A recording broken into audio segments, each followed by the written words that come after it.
ناظرین، دنیا کی جمہوری ممالک کی تاریخ میں بھی ایک طویل عرصہ تک خواتین کو ووٹ کا حقدار سمجھا نہیں جاتا تھا، مگر آج دنیا کے متعدد ممالک میں خواتین لیڈرز جمہوری طریقے سے عوام کے ووٹوں کے ذریعے اپنے اپنے ملک کی وزیر اعظم منتخب ہوئیں یا صدارت کے منصب تک پہنچیں۔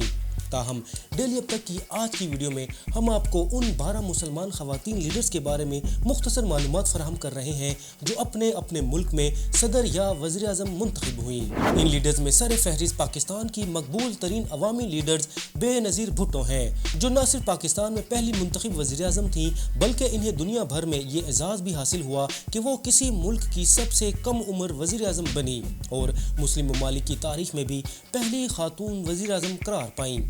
محترمہ بے نظیر بھٹو 1988 سے لے کر 1990 اور دوسری مرتبہ 1993 سے 1996 تک پاکستان کی وزیر اعظم رہیں۔ اس کے علاوہ وہ 1980 سے لے کر اپنی شہادت کے وقت تک پاکستان پیپلز پارٹی کی شریک چیئرپرسن اور بعد ازاں چیئرپرسن بھی رہیں۔ بیگم خالدہ ضیاء 1991 میں بنگلہ دیش کی وزیر اعظم منتخب ہوئیں اور 1996 تک اپنے عہدے پر برقرار رہیں۔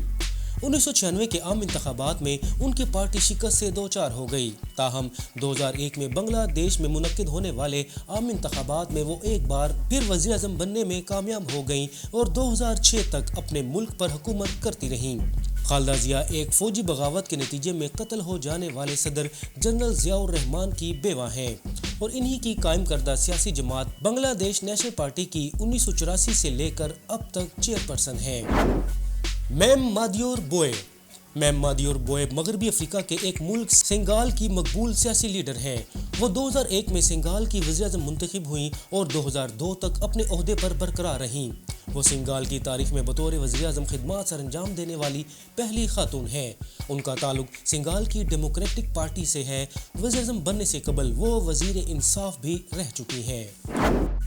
تانسو چیلر خواتین کے حقوق کے لیے جدوجہد کرنے والی ایک معروف ترک سیاسی لیڈر ہیں۔ ان کا تعلق ترکی کی مقبول ترین جماعت ٹرو پاتھ پارٹی سے ہے۔ تانسو چیلر 1993 میں ترکی کی وزیر اعظم منتخب ہوئیں اور 1996 تک حکمران رہیں۔ انہوں نے 1996 سے 1997 تک بطور ڈپٹی پرائم منسٹر بھی فرائض سر انجام دیے۔ شیخ حسینہ واجد بنگلہ دیش کی طویل ترین عرصہ تک وزیر اعظم رہنے والی سیاسی لیڈر ہیں اور 1981 سے لے کر اب تک بنگلہ دیش عوامی لیگ کی سربراہ ہیں۔ شیخ حسینہ واجد پہلی مرتبہ 1996 میں وزیر اعظم منتخب ہوئیں اور 2001 تک اپنے عہدے پر برقرار رہیں اور پھر جنوری 2009 سے لے کر مسلسل اگست 2024 تک وزارت عظمیٰ پر براجمان رہیں۔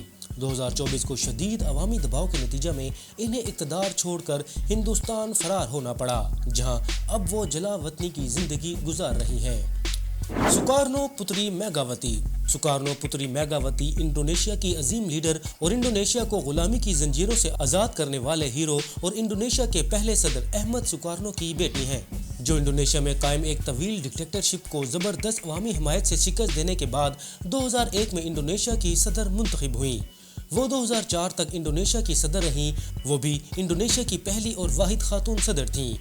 سکارنو پتری میگاوتی انڈونیشین ڈیموکریٹک پارٹی کی لیڈر ہیں۔ سکارنو پتری 1999 سے 2001 تک انڈونیشیا کی نائب صدر بھی رہی ہیں۔ مریم قائدامہ افریقی ملک مالی کے ایک مقبول سیاسی لیڈر ہیں جو اپریل 2001 میں اپنے ملک کی وزیر اعظم منتخب ہوئیں، لیکن ابھی ان کی وزارت عظمیٰ کا ایک سال بھی نہیں گزرا تھا کہ مارچ 2012 کو فوجی بغاوت کے نتیجے میں ان کی حکومت ختم ہو گئی۔ مریم کا تعلق انڈیپینڈنس پارٹی سے تھا۔ وزیر اعظم بننے سے قبل وہ پلاننگ اینڈ انٹرنیشنل کوآپریشن کی وزیر بھی رہیں۔